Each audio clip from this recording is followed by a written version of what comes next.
conectado a,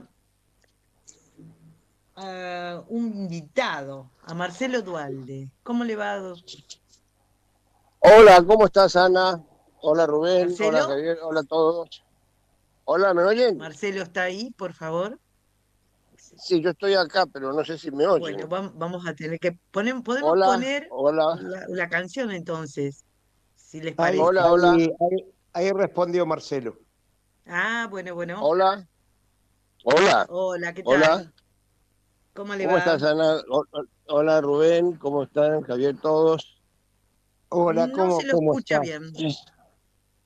A ver ¿Me escuchan si bien o más o mejoramos. menos? A ver Vamos a si ver si podemos. Dayana puede arreglarnos el Las, ma- sonido. las manos mágicas de Diana resuelven todo. Son mágicas, Pero- Marcelo, vos lo dijiste. Vos lo dijiste. Bueno, tenemos a Así. Marcelo Duvalde, estamos acá con Ana Gómez y Javier Schustman. Y bueno, yo, Rubén Fanesi, tratando de sacar adelante el programa. Fundamentalmente ellos dos, yo trato de ver qué hacen y lo sigo. Bueno, estamos hablando tenemos en el aire a Marcelo Duvalde. ¿Qué podemos decir de Marcelo? Bueno, Marcelo es periodista, productor cultural, productor televisivo, pero yo creo que lo más importante, y en más de una ocasión se lo dije a él, Marcelo es parte de la historia, es parte de la historia del peronismo y es parte de la historia de los últimos 50 años de la Argentina. Creo que esa es la mejor presentación que podemos dar. ¿Cómo estás, Marcelo? Bien, muy bien. Gracias, Rubén, por tus palabras. Sí, evidentemente hace más, ya más de 60 años que milito, porque ya los años van pasando, uno va creciendo y vamos acumulando años y espero que experiencia también, ¿no? Por supuesto. No, seguro, Eh, seguro. Bueno, este, mira, hoy un día clave, ¿no? Un día clave porque es el día del primer retorno de Perón después de sus 18 años de exilio, ¿no? exactamente. Vos fuiste parte, como ya dije, vos fuiste protagonista de grandes sucesos, de importantes sucesos del peronismo y de la historia argentina, en definitiva. Pero vos estuviste ahí, vos estuviste ese día en el hotel junto con un grupo de compañeros de la Juventud Peronista y de distintas organizaciones peronistas. Y bueno, ¿qué relato nos podés hacer? Hablarnos que estuviste con nosotros. Mira, para mí es lo importante es hacer un recuerdo, un homenaje a esos compañeros que éramos poquitos los que nos quedamos a la noche con Perón, porque durante el día había habido una concentración autorizada de 300, que fueron los que dejaron llegar hasta Ezeiza, más los 150 que venían en el avión aproximadamente. Pero cuando empezaron a pasar las horas y vieron que Perón estaba retenido en el aeropuerto y no dejaban salir los militares bajo el mando de la NUCE y la aeronáutica, ¿no? Entonces empezaron a irse la mayoría. Finalmente se fueron y quedamos un grupo muy reducido, éramos un poquito menos de 20, 18, 20, y nos quedamos con Perón toda la noche porque la custodia que tenía Perón oficial era de la Policía Federal.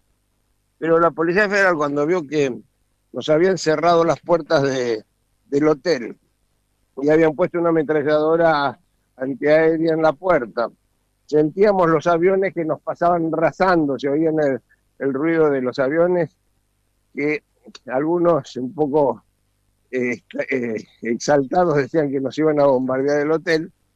Empezaron a irse todos. Había Sí, muchos quiero sindicalistas. aclarar algo para que quede bien definido. La ametralladora la pusieron enfrente de la puerta para tirar hacia adentro. No, para que quede bien la Exactamente. situación dramática, ¿no? ¿Cómo era la situación No, dramática? exactamente. Son lo que se llama la ametralladora .50, que son las ametralladoras antiaéreas, que Uh-huh. la pusieron justo frente a 8 metros de la puerta del hotel, puerta de vidrio, por supuesto, o sea que era Ujú. como si la tuviéramos adentro, más o menos, ¿no? Sí, Y sí. entonces,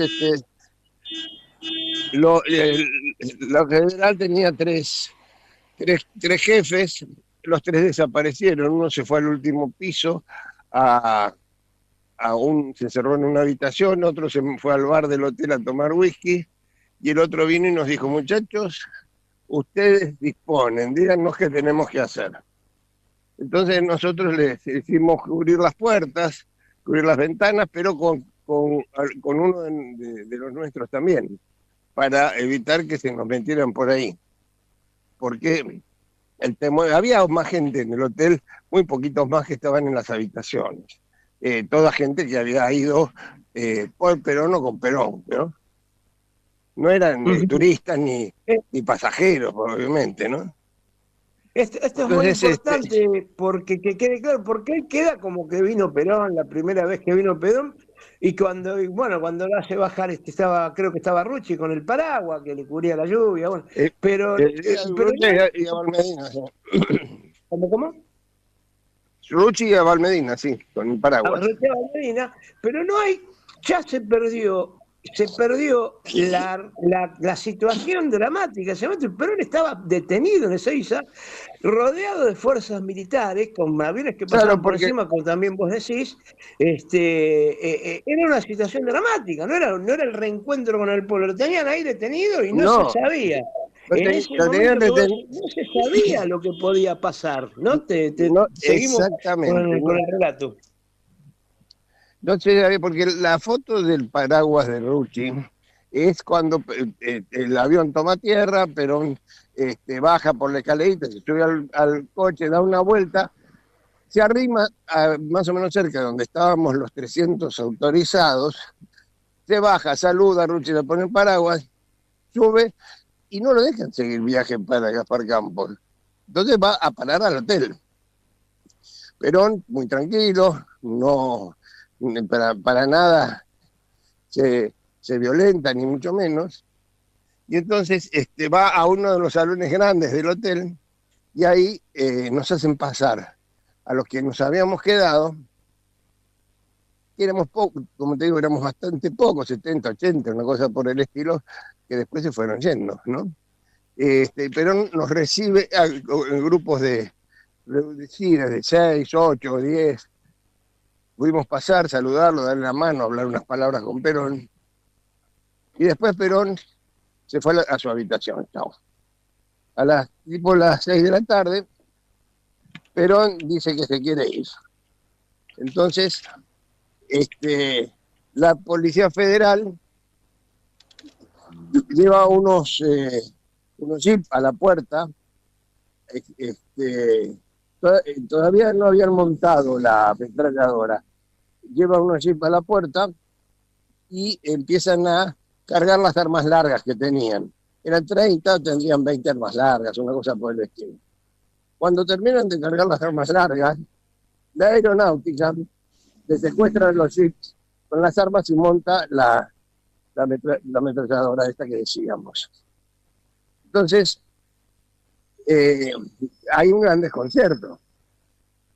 Perón se vuelve a su habitación, no había llegado a bajar todavía Perón, había estado en los movimientos previos para la salida. Perón llega a la habitación y decide quedarse para no confrontar en ese momento. Y ahí se terminan de ir la mayoría de los que estaban a esa hora. Quedamos, yo tengo la lista de todos los compañeros que fuimos los que quedamos abajo en el hall, y habían otros que quedaron arriba en alguna habitación. Todo está así hasta eso de las 9 o 10 de la noche, que llegan Edgardo Sajón y Ezequiel Martínez a hablar con Perón, mandados por la NUCE. Perón no los recibe.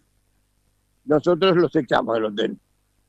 Porque se portaron mal, no los recibe el general, le gritábamos. Y los hicimos salir. A partir de ahí, un silencio, hacía ruido el silencio directamente. Y esto se mantuvo así hasta que, con algunas anécdotas, que si te parece las agrego, pero se mantuvo así hasta las 5:30 de la mañana, que Perón nos hace saber que va a salir. Él sabe que está el pueblo en la calle, pero además Perón estaba mandando información la gente a través de las radios, y entonces Perón dice que va a salir, que nos preparemos que él va a salir. Y efectivamente, 6:45 de la mañana, Perón baja de la habitación y arranca, y no lo para, ya no lo puede parar nadie.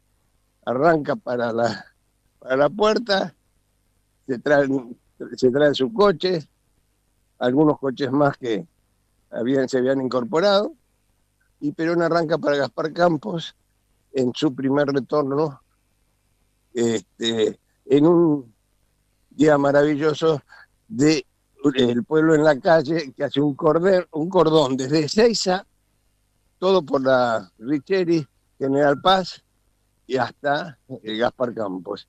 Y ahí es cuando es recibido Perón por el pueblo que lo estaba esperando.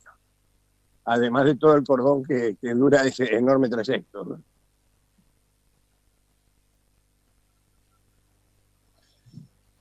¿Hola? Sí, te estaba escuchando atentamente.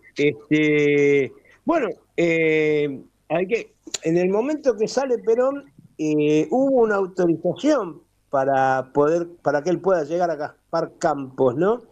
Esa negociación, ¿cómo se hizo? Porque lo que pretendía era que Perón quedase encerrado en Ezeiza, hasta y que se vuelva para España, sin avanzar más allá del aeropuerto, ¿no? Yo creo que eso ya no. Yo creo que eso ya no. Evidentemente yo no participé, por supuesto, de las negociaciones, pero lo que nosotros sabíamos era que Lanuse lo que no quería era que Perón se juntara con el pueblo. Entonces, lo que quería era evitar que Perón llegara a encontrarse con la enorme manifestación que había habido el día anterior. Entonces, ya ese día por la mañana, un poco como que se resignaron a que no iban a poder evitar que Perón llegara, porque si lo metían preso a Perón, sabían que se producía una hecatombe en la Argentina. Había mucha gente, mucha militancia, mucha juventud peronista, muchas organizaciones político-militares que estaban dispuestas a hacer lo que fuera necesario para liberar a Perón si lo llegaban a meter preso. Correcto. Hay una anécdota muy pintoresca que vos lo referiste en un par de ocasiones que yo te escuché, que era que un expresidente de la Argentina que se encontraba en el hotel bajó ofreciendo algo que él tenía en el coche. ¿Por qué no lo contás un poco? El asunto es así, como a las 4 de la mañana, 3 y pico de la mañana, nos damos cuenta que había una puerta que estaba sin custodia. Entonces, Héctor Recalde dice, che, ¿dónde hay un baño? Yo, ¿cuánto? Entonces uno le dice, anda a la habitación del primer piso, que está Jorge Giampari, de paso, avísale que baje, que hay una ventana que está sin custodia, que no hay nadie que esté ahí. Entonces sube, abre la puerta, se manda directamente al baño, y desde el baño le grita, compañero, levántese que hay que cuidar al general, hay una puerta que hace falta que baje. Y qué sé yo. Entonces aparece un señor en pijama, refregándose los ojos, y dice, perdón, yo las armas no las pude entrar, me quedaron en el baúl del coche. Y él lo mira, y ¿quién era? Arturo Frondizi, que también estaba Solano Lima, estaba Cámpora, eran algunos de los políticos que habían ido a recibir a Perón. Claro, ¿no? Y más me refería a un expresidente que era Frondizi, porque Cámpora hasta ese momento no había sido presidente. O sea, el único expresidente que se No, encontraba por ahí eso fuera la de historia, Perón era la historia era, Frondizi. Bueno, la sí, historia era con Frondizi, lo agregué que estaban Solano, Lima y Cámpora porque no era el único político que había en ese sentido, lo quise decir, ¿no? claro, no, Había no, otros. se entendió. Me refería porque yo dije el expresidente. Pero bueno, queda bien retratada un episodio que, desde el cual ya se perdió, vuelvo a repetir, el dramatismo que significó, No, y el claro. peligro, que acechó a la Argentina si esto hubiera Hubiera terminado de sido una manera el, de- mucho más drástica, ¿no? el detonante, si no lo dejaba salir a Perón, hubiera sido el detonante de una confrontación violenta, que podría haber terminado de muy mala manera, ¿no? Exacto, eso Pero lo bueno, percibió Lanusse, que no era ningún estúpido. obviamente. Habían otros que echaban leña al fuego, como por ejemplo un periodista, que no quiero decir el nombre porque era Mufa, de Canal Uno 13, bajito de uno anteojos. petizo, ¿no? Un pet- sí, que a ese no lo dejábamos entrar. No lo Ah, claro. dejábamos entrar porque siempre que entraba era para hacer alguna operación que le mandaban, ¿no? No, y aparte por Mufa, Este, primero por Contreras y después por Mufa no lo dejaban entrar, creo, ¿no? Por las dos cosas. exactamente, exactamente.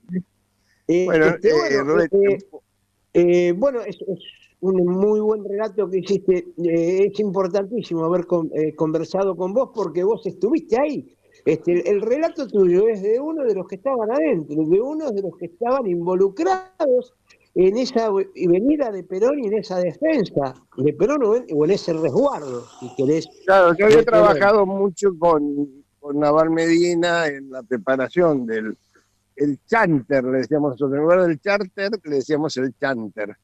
Eh, Claro, claro. en la preparación habíamos trabajado mucho y te cuento que había uno que era muy insistente, que llamaba desde una provincia y que yo quiero ir y tengo un lugar y yo soy muy importante y qué sé yo qué. Y nada, igual hasta que el último día Valmedina dice, bueno, hagan el lugar a ese que llama todo el tiempo. ¿Sabés quién era? Carlos Saúl Menem. Sí, sí. Lo sabía porque me lo contaste vos, ¿eh? Me lo contaste vos. Bueno, Así que, Marcelo, la verdad que fue un gusto para nosotros haber conversado con vos, fundamentalmente también porque el relato, vuelvo a repetir, es de un protagonista de ese momento. Y creo que en este día que se conmemora, este día, el Día de la Militancia, era fundamental tener una información como la que vos transmitiste y desde dónde la transmitiste, ¿no? De lo que pasó en aquellos momentos. Así que bueno, bueno, como te no decía, sé si para Ana mí, o Javier quieren abundar en algo. Yo quiero agradecer porque a veces tenemos distintas voces que hacen de ese momento un momento muy difícil, ¿no? Y siempre la oposición hace de ese momento como algo de los militantes peronistas, como somos, un momento dramático y negativo. Y nosotros siempre lo reivindicamos y decimos que, que si no hubiese sido por ese momento, no, otra hubiese sido la historia, ¿no es cierto?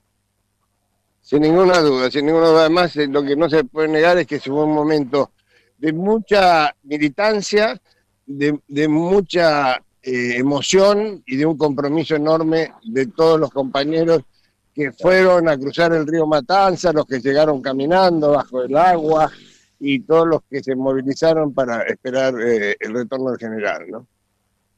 Sí, yo si me permitís, ahí, la verdad que es enorme el gustazo, diríamos, de escucharte y no hay cosa más interesante de que a un protagonista que tengamos de esa época histórica donde el movimiento social, político, gremial tenía una unidad de cuerpo, diríamos, que podía asumir semejante responsabilidad de esperarlo a Perón. Y Perón que venía en ese momento como una cuestión de echar paz en la Argentina para poder impulsar un país de desarrollo. Creo de que la valía que tiene esto es lo que yo valoro de esto, diríamos, de escucharte. Y después una pregunta, pero en estos tiempos y aquel tiempo, en aquellos tiempos un cuerpo social, político, gremial y nacional que era mayoritario en la búsqueda de tener una sociedad con equilibrio, digo yo, y cómo lo ves hoy, que obviamente es un ataque del gobierno nacional a todo lo que es la cuestión social y ni hablar de la militancia, ni hablar de lo que es derechos humanos. A los trabajadores. Claro. Y bueno, evidentemente esto no es una cosa que se llega por casualidad, sino se llega por una degradación que ha habido continua de lo que es la dirigencia social, sindical y política del campo popular. De ninguna manera esto es una cosa que se pudiera haber llegado si no había una gran complicidad por parte de traidores que están dentro del movimiento, ¿no es cierto? Entonces lo que hay que hacer es un parate acá y empezar de nuevo a convocar a los mejores dirigentes, a los auténticos, a los que salieron de las luchas recientes, de la confrontación del Garrahan, del Bonaparte, de los discapacitados, de todos los que se han venido enfrentando con el poder siniestro que tenemos en este momento, y empezar de nuevo a reconstruir el movimiento peronista bajo el legado que nos dejó Perón y que nos refrescó, recordó y impulsó Néstor Kirchner, ¿no? Bueno, ves, esta es, creo yo, la cuestión en debate de la actualidad, ¿no? Entonces, unir esas dos puntas, y esto que vos decís, que yo comparto plenamente, creo que hay todo un deterioro, diríamos, de la parte dirigencial que nos ha llevado a este momento, y la recuperación, nada, de nuevo, corresponde al campo popular, a los trabajadores, a los movilizados, para recuperar esta impronta militante para poder proteger nuestra nación, ¿no? Exactamente, exactamente. Así se debe volver a construir como se hizo, que se construyó desde la calle hacia adentro y se destruyó desde adentro hacia la calle. Así que hay que volver a los orígenes. Eso es algo que nos está interpelando la historia. La historia nos interpela y veremos si estamos a la altura de poder lograrlo. Bueno, Marcelo, tenemos otro entrevistado en puerta. Así que bueno, desde ya te agradecemos muchísimo, reiteramos esta colaboración, esta participación que tuviste, y desde ya, bueno, pronto nos vamos a encontrar y nos vamos a dar un abrazo, Por supuesto. y que sigas como siempre en la brega y como gran periodista que sos. Tenés un programa acá los martes, hay un programa para el pueblo, que es del pueblo, que yo conocí algo de eso los miércoles, bueno, así que de la casa ya sos parte. Bueno, gracias y les mando un gran abrazo a ustedes, en la Bahía, en la mesa, a Diana y a todos los oyentes. Ha sido un placer estar con ustedes. Abrazo, Feliz día. Igualmente. Feliz día. Felicidades para todos. Felicidades.